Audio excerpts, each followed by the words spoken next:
നിന്നിലലിയ രചന Ashley. അവതരണം സാലിം കരുണ. എടാ ബിനു, ആ ആൽപ്പി എങ്ങനെ അകത്ത് കയറി പറ്റി? ഇനി എന്നെയും കൂടെ ഒന്ന് അകത്ത് കയറടാ. ഞാനും കൂടെ ഇവിടെ നിങ്ങളുടെ കൂടെ നിൽക്കട്ടെ. കുഞ്ഞിപ്പെണ്ണെ കാണാണ്ടിരിക്കാൻ പറ്റുന്നില്ലടാ. ശിവ അപേക്ഷ പോലെ ബിനുവിനോട് ചോദിച്ചു. അയ്യടാ, ഒരാളത്തിന് അകത്തോട് കയറ്റിയതിന്റെ കഷ്ടപ്പാട് എനിക്കറിയാം. അപ്പോഴാ നിങ്ങൾ കൂടെ ഒന്ന് പോയ മനുഷ്യ.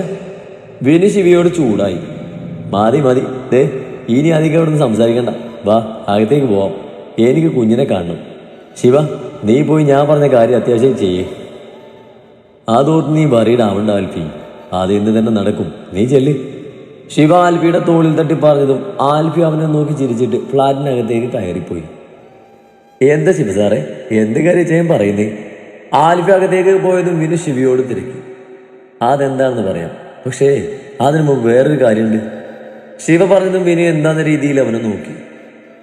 നിനക്ക് ആൽഫി ഇച്ചാനും ഞാൻ ശിവസാറും അല്ലടാ, അതെന്താ അങ്ങനെ?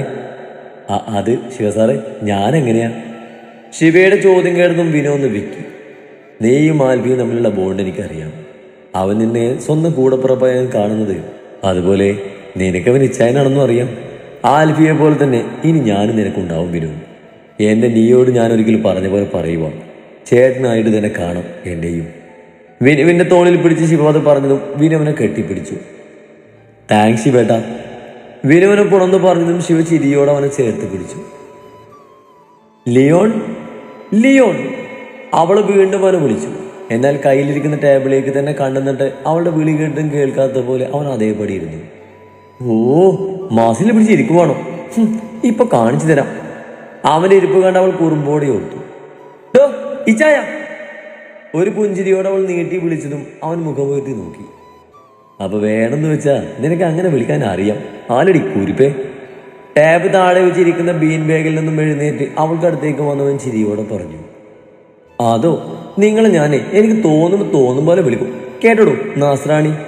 സോ വെറുതെ വിളിച്ചോണ്ട് നിൽക്കാനല്ല ഞാനിപ്പോ വിളിച്ച്. ചുമ്മാ നിൽക്കാതെ എന്റെ മുടി ഒന്ന് പിറകോട്ട് കെട്ടിത്താ മോനെ. നെറ്റിയിലേക്ക് വീണ് കിടക്കുന്ന തന്റെ മുടിയൊന്ന് കാട്ടി അവൾ പറഞ്ഞു. ചപ്പാത്തിക്ക് മാവ് കൊടുക്കുകയായിരുന്നു പെണ്ണ്.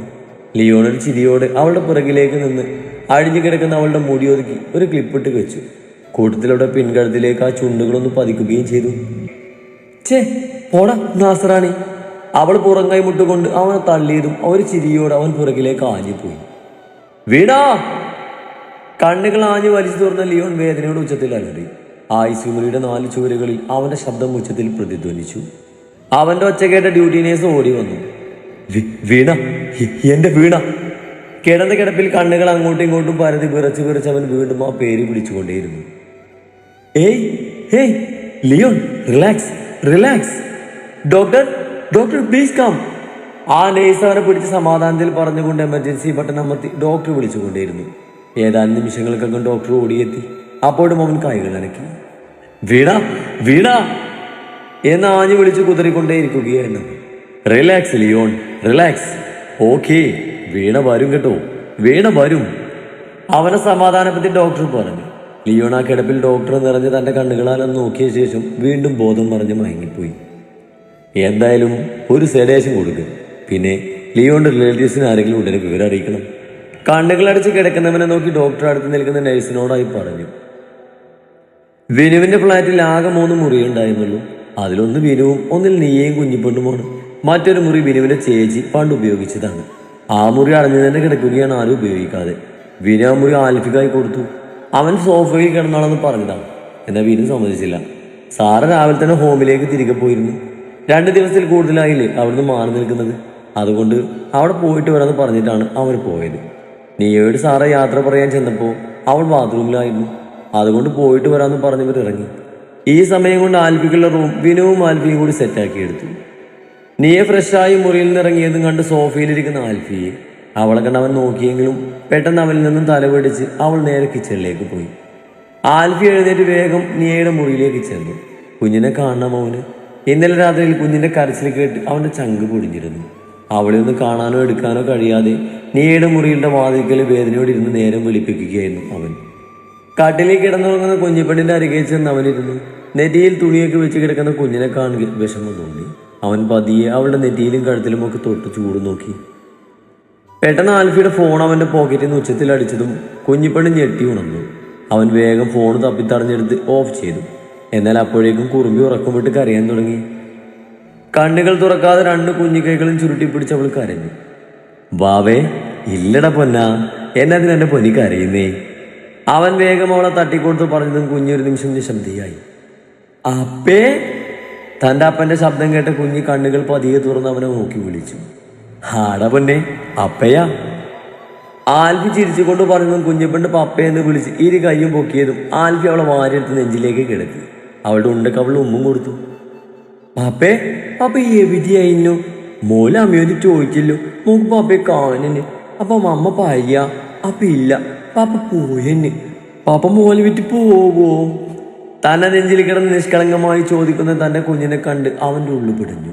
ഇന്നലെ രാത്രി താൻ പോയെന്ന് ഇവ കുഞ്ഞിനോട് പറഞ്ഞു കൊടുത്തെന്ന് അവന് മനസ്സിലായി. പാപ്പ എവിടെയും പോയില്ല കണ്ണാ.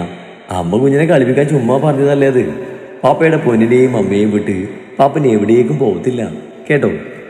അവളുടെ നെറ്റിയിലൂടെ പതിയെ തലോടിക്കൊണ്ട് അവൻ പറഞ്ഞു. സത്യായും പോകത്തില്ലല്ലോ?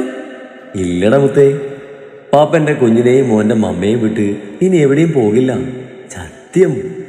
കുഞ്ഞിപ്പെണ്ണിന്റെ കവളിലേക്ക് വീണ്ടും ചുണ്ടു ചേർത്ത് അവൻ പറഞ്ഞതും കിന്നരിപ്പല്ല് മുഴുവൻ കാണിച്ച് ചിരിച്ചു കുറുമ്പി. അപ്പന്റെയും മോളുടെയും സംസാരം മുറിക്ക് പുറത്ത് നിന്ന് നീ കേൾക്കുന്നുണ്ടായിരുന്നു. ഫ്രഷായി ഇറങ്ങിയപ്പോൾ നന്നായി വിശന്നിരുന്നു നീക്ക്. മുറിക്ക് പുറത്തിരിക്കുന്നവനെ കണ്ടുവെങ്കിലും മനഃപൂർവ്വം തന്നെയാണ് കാണാത്ത മട്ടിൽ നേരെ അടുക്കളയിലേക്ക് പോയത്. ചെന്ന് നോക്കിയപ്പോൾ പുട്ടും കടലക്കറിയും വെച്ചിട്ടാണ് സാറാമ്മ പോയതെന്ന് അവൾക്ക് മനസ്സിലായി.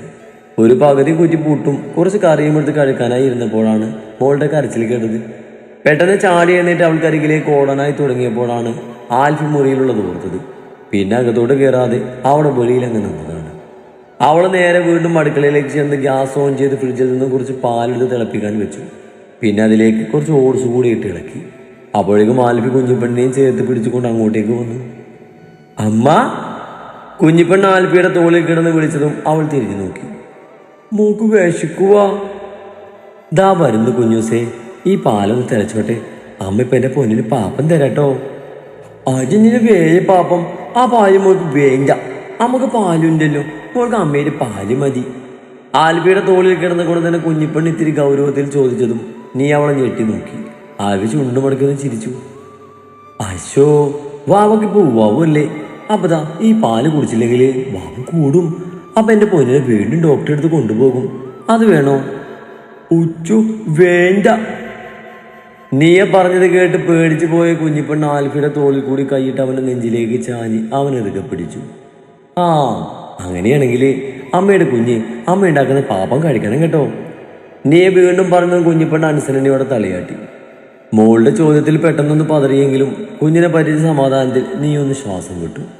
അവൻ വേഗം തന്നെ ഓട്സ് റെഡിയാക്കി അത് വാങ്ങി ഒരു കുഞ്ഞു ബൗളിലേക്ക് ഒഴിച്ചു.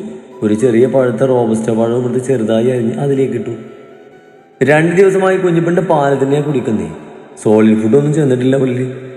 ഇതെങ്കിലും ഒന്ന് മുഴുവൻ കഴിച്ചാൽ മതിയായിരുന്നു. വയ്യാതിരിക്കുന്നതുകൊണ്ട് നിർബന്ധിക്കാനും വയ്യ. സ്വയം ഓർത്തുകൊണ്ട് അവൾ ബൗളിൽ അരിഞ്ഞിട്ട് പഴം നന്നായി ഒന്ന് ഇളക്കി അത് കയ്യിലെടുത്ത് അടുക്കളയിൽ നിന്നും ഇറങ്ങി ചുറ്റും നോക്കി. ആൽഫി കുഞ്ഞിയുമായി ബാൽക്കണിയിൽ നിൽക്കുകയാണ്. ചുറ്റും കാണുന്ന കാഴ്ചകളൊക്കെ കണ്ടുകൊണ്ട് ആൽഫിയുടെ താഴ്ത്തുമ്പിൽ പിടിച്ചു വലിച്ച് വർത്താനൊക്കെ പറയുവാണ് കുറുമ്പി. അവൾ പറയുന്നതെല്ലാം ചിരിയോട് മറുപടി കൊടുക്കുന്നുണ്ട് ആൽഫി. ഒരു നിമിഷം നീ അത് നോക്കി നിന്നു. കഴിഞ്ഞുപോയ നാളുകളിൽ എപ്പോഴോ സ്വപ്നം കണ്ട കാഴ്ചയാണത്. ഉള്ളിൽ എവിടെയോ ഒരു സന്തോഷം തോന്നി അവൾക്ക്. എന്നാൽ പെട്ടെന്ന് തന്നെ കണ്ണുകൾ അവളിൽ നിന്നും പെട്ടെന്ന് വെട്ടിച്ചു. കുഞ്ഞി വാ, മമ്മ പാപ്പം തരാം. വേണ്ട, ഇപ്പൊ വേണ്ട. അയ്യോ, അങ്ങനെ പറയാൻ പറ്റൂല. അമ്മ പറഞ്ഞതല്ലേ ഡോക്ടറുടെ അടുത്ത് പോകുന്നു. പോയാ അവർ കുത്തിവെക്കും. നീയെ പേടിപ്പിക്കും പോലെ പറഞ്ഞതും കുഞ്ഞിപ്പെണ്ണ് ആൽഫി ഒന്ന് നോക്കി. കുഞ്ഞിയുടെ നോട്ടം കണ്ട് അവനും അമ്മ പറഞ്ഞത് ശരിയാണെന്ന് ചുണ്ടുകുളത്ത് തലയാട്ടി കാണിച്ചു. എന്നെ കഴിക്കാം, പക്ഷേ പപ്പ തന്നാ മതി. അമ്മ തന്നാ മൊത്തം കൊണ്ട് കഴിപ്പിക്കും. അതൊന്നും വേണ്ട, അമ്മ തന്നെ തരാം മോൾക്ക്. കുഞ്ഞിയുടെ ആവശ്യം കേട്ടതും നീയുടെ ശബ്ദമൊന്ന് കടുത്തു. വേണ്ട, പപ്പ തന്നാ മതി. കുഞ്ഞി വെറുതെ വാശി പിടിക്കല്ലേ നീ, പിച്ചും. നീ ഒന്നുകൂടെ ചൂടായതും 2 കൈകളും കൂട്ടി കുഞ്ഞിപ്പെണ്ണും അതേ സ്പീഡിൽ ചൂടായി അവളോട് മറുപടി പറഞ്ഞു. ശരി, എന്താന്ന് വെച്ചാൽ കാണിക്ക്. ദാ ഇവിടെ ഇരിക്കുന്നുണ്ട്. കുഞ്ഞിപ്പെണ്ണിന്റെ വാശി കണ്ട് ദേഷ്യം വന്ന് നീയെ കയ്യിലിരുന്ന ബൗള് അവിടെ ഇരുന്ന ചെറിയ ടേബിളിൽ വെച്ച് അകത്തേക്ക് പോയി. അമ്മക്കും മോൾക്കും വാശിട്ടും കുറവല്ല അല്ലടി കാന്താരി. നീയുടെ പോക്ക് കണ്ട് ചിരി വന്ന ആൽഫി കുഞ്ഞിയുടെ കവളിലൊന്ന് പിച്ചി. കുഞ്ഞിപ്പെണ്ണും മുഖം പൊറിപ്പിച്ച് അവനെ നോക്കി. പാവേ ഈ പപ്പ, ഇനി രണ്ടെണ്ണത്തിന്റെ ഇടയിൽ കിടന്ന് കുറച്ച് വേർക്കോലൊന്ന് ചട്ടമ്പി.